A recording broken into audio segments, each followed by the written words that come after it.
Hello friends, I am Pooja Sangwan. Today I will discuss the linear momentum and the Newton's law. First of all, we discuss the what is linear momentum and what is the SI unit and properties of the linear momentum. Now, linear momentum, it is the product of the mass and the velocity. It means we can say that linear momentum is denoted by P. P is equal to mass multiply velocity. Here mass is a scalar quantity and velocity is a vector quantity, so we can say that linear momentum is a vector quantity. It is the product of mass and the velocity. It means we can say that linear momentum increases when the value of the velocity is increases. This is the formula of the linear momentum, and linear momentum is denoted by small p. Its SI unit is kilogram meter per second. It means we can say that unit of mass is equal to kilogram, and unit of velocity is meter per second. So we can say that unit of the momentum is kilogram meter per second. This is the unit of the mass, and this is the unit of the linear momentum. Now simply we can say that linear momentum is the mass in a moving body. Gives the mass in a moving body. Now we discuss the Newton first law.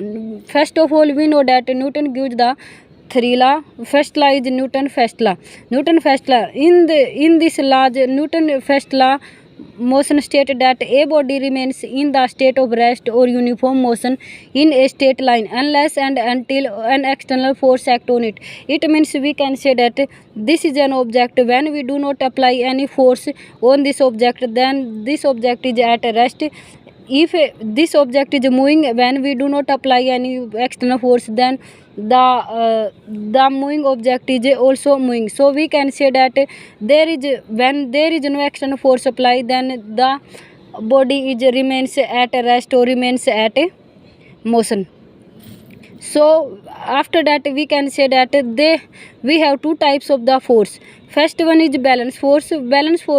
When this is an object, if we apply 5 Newton force, this is the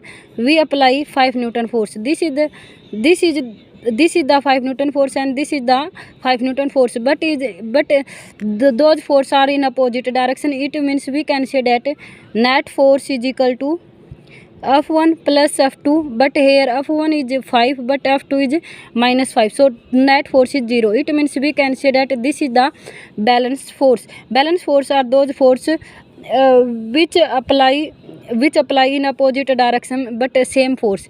It means we can say that equal force act on an object in opposite direction. In the opposite direction there is equal force act in any body, then we can say that this is the balance force. And balance force are those forces when unequal force are act in same direction and in opposite direction. It means we can say that we have any object. This is the object, and when we apply 5 Newton force, when in the opposite direction when we apply 6 Newton force, so we can say that total force is equal to 5 minus 6 is equal to minus 1. So we can say that this is the unbalanced force. Now the next formula is Newton second law. The Newton second law, force is equal to the rate of change of momentum. It means we can say that force is equal to the rate of change. This is the dv upon dt. So we can say that this is the rate of change of momentum. So here we know that dv upon dt is equal to acceleration. So F is equal to ma. Here m is mass and a is the acceleration, but we know that acceleration is a vector quantity, so force is a vector quantity. Now we know that m multiply v is linear momentum. M multiply v is equal to linear momentum, so we can say that force is equal to the rate of change of momentum. This is the rate of change of momentum is equal to the force. Now if we increase the value of the velocity, then at this time momentum also increase. So when momentum is increased, then the force is also increased. So we can say that when momentum is increased, then force is increased. And in this case, when acceleration, in this formula, when acceleration increase, then force also increase. It means we can say that force is completely depend upon the acceleration and the momentum and the velocity. Now in the short form, we define the derivation of the Newton's second law. We know that when we have any object, this is the object. When the object moving from this point to this point, this is the A point and this is the B point. When any object move from A to B, at that time, this is the mass here, mass m and the mass m, because we know that this is the object. When the object move from A point to B point, it means the mass of the object is same. This is the velocity, it is the initial velocity. Initial velocity is equal to vu, and this is the final velocity. Final velocity is equal to v. Here time is equal to 0, here time is equal to t. We know that force is directly proportional to change in momentum. Force is directly proportional to the change in momentum. So we can say that initial momentum at this point, this is the initial point. At this point, initial momentum is equal to, we know that momentum is equal to mass into velocity, but we know that this is the initial velocity. Here initial velocity is u, so momentum is equal to mu. This is a vector quantity, so we apply vector.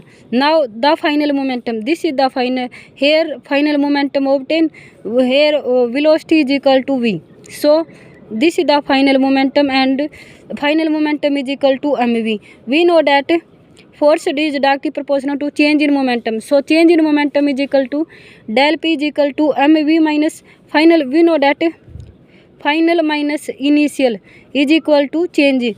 So final velocity, final momentum is equal to mv, and initial momentum is mu. So change in momentum mv minus mu. Here m is the common, so v minus u. Time, here time is t is equal to 0 and t is equal to t. So total time, change in time is equal to t minus 0 is equal to change in time is t. So f is directly proportional to m v minus u upon t. So m is the common, v minus u upon t. This is the value of the acceleration. So we can say that this value change in acceleration to f directly proportional to ma. Here when we remove the directly proportional, then f is equal to kma. K, the value of the, when force is equal 1 Newton and acceleration is 1 and mass is 1, then f is equal to, then k, the value of the k is 1. So we can say that f is equal to ma. This is the mathematical derivation of the Newton's second law. SI unit of Newton's second law is kilogram meter per second square. The mass of the unit of the mass is kilogram, and unit of the acceleration is meter per second square. So SI unit is kilogram meter per second square. Now the next formula is Newton's third law.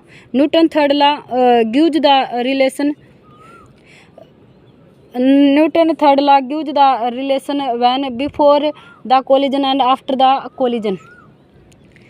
Newton's third law, to every action there is equal and opposite reaction. It means we can say that when we apply any force, then at that time to every action, any action there is equal and opposite reaction. It means we can say that when a swimmer push against the water, when a swimmer push against the water, at that time the water push back on the swimmer. It means when this is the swimmer, when swimmer move in the